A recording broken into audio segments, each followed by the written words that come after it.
ಎಲ್ರಿಗೂ ನಮಸ್ಕಾರ, welcome to my new vlog. So ತುಂಬ ದಿನ ಆಗಿತ್ತು ಲಾಂಗ್ ವಿಡಿಯೋ ಮಾಡೇ ಇರಲಿಲ್ಲ.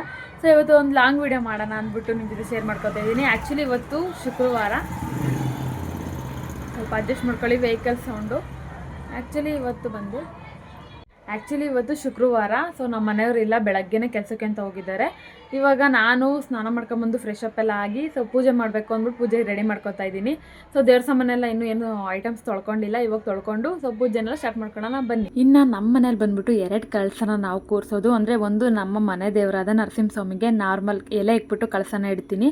ಇನ್ನೊಂದು ನಾವು ನಂಬಿರೋ ಚೌಡೇಶ್ವರಿ ದೇವಿಗೆ. ಸೊ ಅದು ಇತ್ತೀಚೆಗೆ ಒಂದು 2 ತಿಂಗಳಿಂದ ಮಾತ್ರನೇ ಕಳಸನ ಊಡಿಸ್ಕೊಂಬಂದು ಸೊ ಅದಕ್ಕೆ ಪೂಜೆಯನ್ನು ಮಾಡ್ತಾ ಇರೋಂಥದ್ದು. ಇನ್ನು ನಾನಿವತ್ತು ಈ ದೇವ್ರ ಐಟಮ್ ಎಲ್ಲ ತೊಳೆಯೋಕ್ಕೆ ಒಂದು ಹೊಸ ಲಿಕ್ವಿಡ್ನ ಟ್ರೈ ಮಾಡ್ತಾ ಇದ್ದೆ. ಏನೆಲ್ಲ ಪೀತಾಂಬರಿ ಪೌಡ್ರ್ ಸಿಗುತ್ತಲ್ಲ, ಸೊ ಅದು ಎಲ್ಲ ಮಾಮೂಲಿ ಶಾಪದ್ರೂ ಸಿಗುತ್ತೆ. ಸೊ ಆ ಪೀತಾಂಬರಿ ಪೌಡ್ರಿಗೆ ಒಂದು ಅರ್ಧ ಒಳಷ್ಟು ನಿಂಬೆಹಣ್ಣು ಹಾಕೊಂಡು ಒಂದು ಸ್ವಲ್ಪ ಅರಶಿನದ ಪುಡಿ ಹಾಕೊಂಡು ತೊಳಿತಾ ಇದ್ದೆ.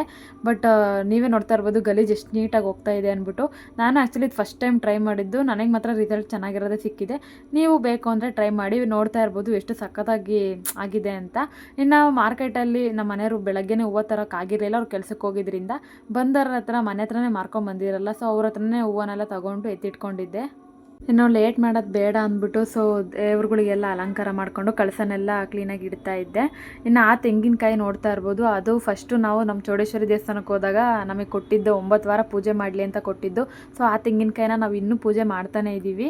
ಇನ್ನು ಅಲ್ಲಿ ಒಳಗಡೆ ಎಲ್ಲ ಕೆಲಸ ಮುಗಿಸ್ಕೊಂಡಿದ್ದಾದಮೇಲೆ ಬಾಗಿಲಿಗೆ ಬೆಳಗ್ಗೆನೇ ನೀರು ಹಾಕ್ಬಿಟ್ಟು ರಂಗೋಲಿನೆಲ್ಲ ಹಾಕಿದ್ದೆ. ಬಟ್ ಹೂನೆಲ್ಲ ಇಟ್ಟಿರಲಿಲ್ಲ. ಸೊ ಇವಾಗೆಲ್ಲ ಹೂನೆಲ್ಲ ಇಟ್ಟೋಗೋಣ ಅಂತ ಆಚೆ ಕಡೆ ಬಂದಿದ್ದೆ. ಇನ್ನು ನಾನು ಆಲ್ಮೋಸ್ಟ್ ಪೂಜೆ ಮಾಡೋಷ್ಟೊತ್ತಿಗೆ 9 ಗಂಟೆನೇ ಆಗಿಬಿಟ್ಟಿತ್ತು.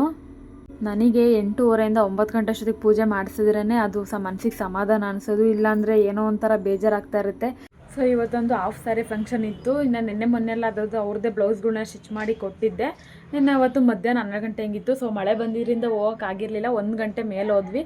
ಫಂಕ್ಷನೆಲ್ಲ ಮುಗಿಸ್ಕೊಂಬಂದು ಮನೆಗೆ ಬಂದು ಸ್ವಲ್ಪ ಬ್ಲೌಸ್ಗಳು ಉಗ್ಸಾಕೋದೆಲ್ಲ ಇಟ್ಬಿಟ್ಟು ಅವನ್ನೆಲ್ಲ ಕಂಪ್ಲೀಟ್ ಮಾಡಿ ಐರನ್ ಮಾಡಿ ಎತ್ತಿಟ್ಟಿದ್ದೀನಿ.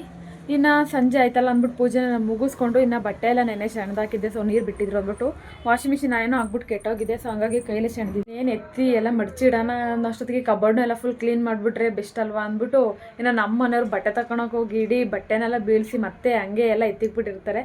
ಮತ್ತೆ ಅವ್ನು ನೋಡಿ ಹಂಗೆ ಕ್ಲೀನಾಗಿ ಇಕ್ಕಂತಾನೆ ಇರಬೇಕು ನಾನು. ಸೊ ಅದಕ್ಕೆ ಸ್ವಲ್ಪ ಎಲ್ಲ ಮಿಸಿ ಆಗಿಬಿಟ್ಟಿದೆ ಕಬೋರ್ಡ್ ಫುಲ್ಲು. ಹಾಗಾಗಿ ಎಲ್ಲ ಫುಲ್ ಒಂದೇ ಸಲ ಕ್ಲೀನ್ ಮಾಡಿ ಮತ್ತೆ ಕ್ಲೀನಾಗಿ ಜೋಡಿಸೋಣ ಅಂತ ಅಂದ್ಕೊಂಡಿದ್ದೀನಿ. ಅವರು ಬೆಳಗ್ಗೆನೇ ಕೆಲ್ಸಕ್ಕೆ ಹೋಗಿದ್ದಾರೆ. ಸೊ ಬೆಳಗ್ಗೆ ಟಿಫನ್ಗೂ ಬಂದಿಲ್ಲ, ಮಧ್ಯಾಹ್ನ ಊಟಕ್ಕೂ ಬಂದಿಲ್ಲ. ಸೊ ಇವಾಗ ಸ್ಪೆಷಲಾಗಿ ಏನಾದರೂ ಆಗಿದ್ರೆ ಇವತ್ತು ಶುಕ್ರವಾರ ನಾನ್ ವೆಜ್ ತಿಂತೀವಿ, ಬಟ್ ತಂದ್ಕೊಡೋಕೆ ಅವ್ರು ಇಲ್ಲ. ಹಂಗಾಗಿ ಇವತ್ತು ಅವ್ರು ತುಂಬ ದಿವಸದಿಂದ ಶಾವಿಗೆ ಪಾಯಸ ಕೇಳ್ತಾಯಿದ್ರು. ಇವತ್ತು ಅನ್ನ ಸಾಂಬಾರು ಮಾಡಿ ಶಾವಿಗೆ ಪಾಯಸ ಮಾಡೋಣ ಅಂತ ಅಂದ್ಕೊಂಡಿದ್ದೀನಿ. ಸೊ ಅದಕ್ಕೆ ನಾನು ಮುಂಚೆ ಕಬೋರ್ಡ್ನೆಲ್ಲ ಕ್ಲೀನ್ ಮಾಡಿ ಸೊ ಅಡುಗೆ ಕಡೆಗೆ ಬರ್ತೀನಿ. ಇನ್ನು ನೋಡ್ತಾ ಇರ್ಬೋದು ಬಟ್ಟೆ ಜೋಡಿಸೋಣ ಅಂತ ಬಂದೆ. ಸೊ ತುಂಬ ದಿನ ಆದಮೇಲೆ ನಾನು ಲವ್ ಮಾಡ್ಬೇಕಾದ್ರೆ ನಮ್ಮ ಮನೆಯವ್ರಿಗೋಸ್ಕರ ಅಂತ ಬರ್ತಿದ್ದ ಬುಕ್ಕು ಇವತ್ತು ನನಗೆ ಕೈಗೆ ಸಿಕ್ತು. ಆ್ಯಕ್ಚುಲಿ ಇದು ನಾನು ಲವ್ ಮಾಡ್ಬೇಕಾದ್ರೆ 2019 ತೊಗೊಂಡಿದ್ದೆ ಈ ಬುಕ್ನ. ಸೊ ಅಂದರೆ ನನ್ನ ಹುಡುಗನ ಬಗ್ಗೆನೇ ಬರ್ದಿರೋದು, ಬೇರೆ ಯಾರ ಬಗ್ಗೆನೂ ಅಷ್ಟು ಇದಾಗಿ ಬರ್ದಿಲ್ಲ ನಾನು. ಅಂದರೆ ಅವ್ರ ಮೇಲೆ ಇದ್ದಂಥ ಫೀಲಿಂಗ್ಸ್ ಆಗಿರ್ಬೋದು ಅಥವಾ ನನಗೆ ಏನೇ ಅನಿಸಿದ್ರು ಕೂಡ ನಾನು ಈ ಬುಕ್ಕಲ್ಲಿ ಹತ್ರನೇ ಶೇರ್ ಮಾಡ್ಕೊತಾ ಇದ್ದಿದ್ದು. ಸೊ ಅವಾಗ ಜಾಸ್ತಿ ಫೋನ್ ಕೂಡ ನಾನೇನು ಯೂಸ್ ಮಾಡ್ತಾ ಇರಲಿಲ್ಲ. ಒಂದು 50 ಪೇಜಸ್ ಅಷ್ಟು ಬರ್ದಿರ್ಬೋದು ಅಷ್ಟೇ, ಇನ್ನೂ ಬರೆಯೋದು ತುಂಬ ಇದೆ ಅಂದ್ಬಿಟ್ಟು ಸುಮ್ಮನೆ ಇದ್ದೀನಿ. ಬಟ್ ಆದರೂ ಅದನ್ನೆಲ್ಲ ಇವಾಗಲೂ ಓದ್ತಾ ಇದ್ದರೆ ಏನೋ ಒಂಥರ ಖುಷಿ ಆಗ್ತಾ ಇರುತ್ತೆ. ಇನ್ನು ಅದನ್ನು ಹಿಡ್ಕೊಂಡು ನಿಂತ್ಕೊಂಡ್ರೆ ನನ್ನ ಕೆಲಸ ಮುಂದೆ ಹೋಗಲ್ಲ ಅಂದ್ಬಿಟ್ಟು ಅದನ್ನು ಸೈಡಿಗೆ ಎತ್ತಿಟ್ಟು ಇನ್ನು ಬಟ್ಟೆನೆಲ್ಲ ಮಡಚಿ ಎತ್ತಿಟ್ಬಿಡೋಣ ಅಂತ ಅಂದ್ಕೊಂಡು ಮತ್ತೆ ಕೂತ್ಕೊಂಡೆ. ಸೊ ಯಾವ್ದಾದ್ರು ಫಂಕ್ಷನ್ಗೆ ಅಥವಾ ಎಲ್ಲರೂ ಹೊರಟಾಗ ಸೊ ಬಟ್ಟೆನೇ ಇಲ್ಲ ಯಾವುದಪ್ಪ ಹಾಕ್ಕೊಳ್ಳೋದು ಅಂತ ಅನ್ನಿಸ್ತಿರುತ್ತೆ.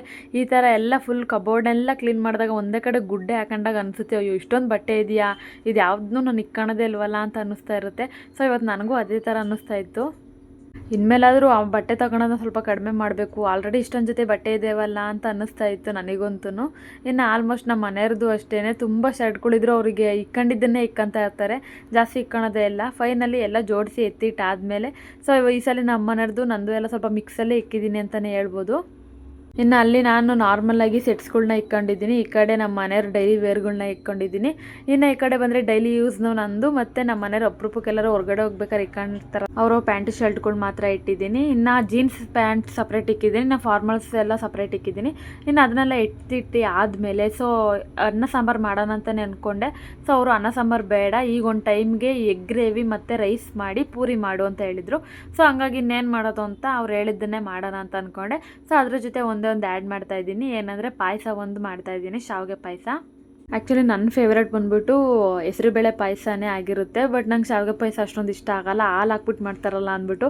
ಇವತ್ತಂತೂ ಟೇಸ್ಟ್ ಸಖತ್ತಾಗಿ ಬಂದಿತ್ತು. ಸೊ ಇದ್ರ ರೆಸಿಪಿನ ನಿಮ್ಮ ಜೊತೆ ಕೂಡ ಶೇರ್ ಮಾಡ್ಕೊತೀನಿ. ಹೇಗಿದೆ ಅಂತ ಮಾಡಿ ನನಗೆ ಕಮೆಂಟ್ ಮುಖಾಂತರ ತಿಳಿಸಿ. ಸೊ ಫಸ್ಟು ಒಂದು 100 ಗ್ರಾಮ್ ಅಷ್ಟೇ ನಾನು ಶಾವಿಗೆನ ತೊಗೊಂಡಿರೋದು, ಬಿಕಾಸ್ ನಾನು ತಿನ್ನಲ್ವಲ್ಲ ಅಂತ.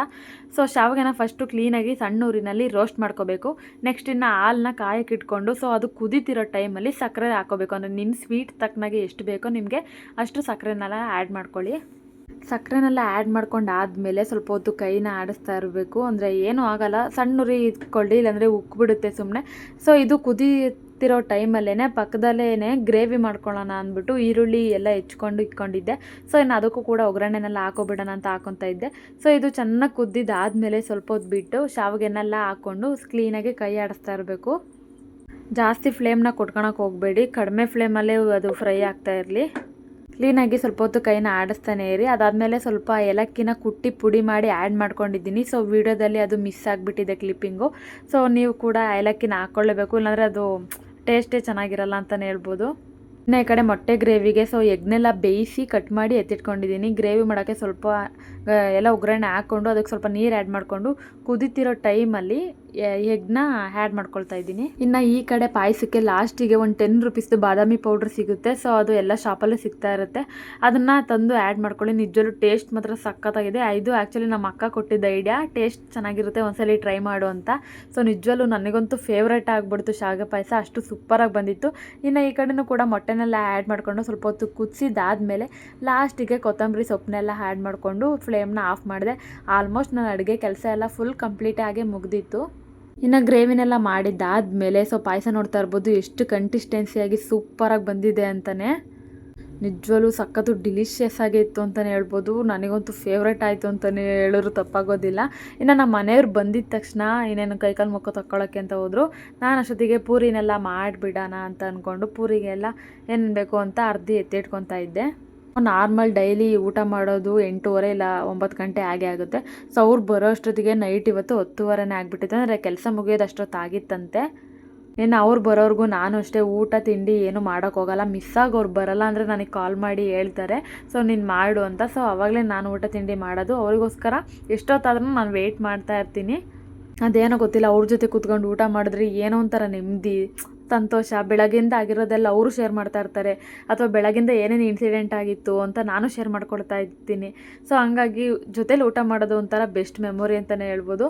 ಇನ್ನು ಊಟನೆಲ್ಲ ಮುಗಿಸ್ಕೊಂಡಿದ್ದಾದಮೇಲೆ ವಾಕಿಂಗ್ ಕೂಡ ಮಾಡ್ತೀವಿ. ಇದಂತೂ ಡೈಲಿ ನಾವು ನೈಟ್ ಹೊತ್ತಂತೂ ಮಿಸ್ಸೇ ಮಾಡಲ್ಲ. ಒಂದು 10 ಮಿನಿಟ್ಸ್ ಆದರೂ ಆಯಿತು ಮನೆ ಮುಂದೆನೇ ವಾಕಿಂಗ್ ಮಾಡ್ತಾ ಇರ್ತೀವಿ. ನಾವು ಊಟ ಮುಗಿಸ್ಕೊಳೋಷ್ಟೊತ್ತಿಗೆ 11 ಗಂಟೆ ಆಗಿ ವಾಕಿಂಗ್ನೆಲ್ಲ ಕಂಪ್ಲೀಟ್ ಮಾಡಿದ್ವಿ.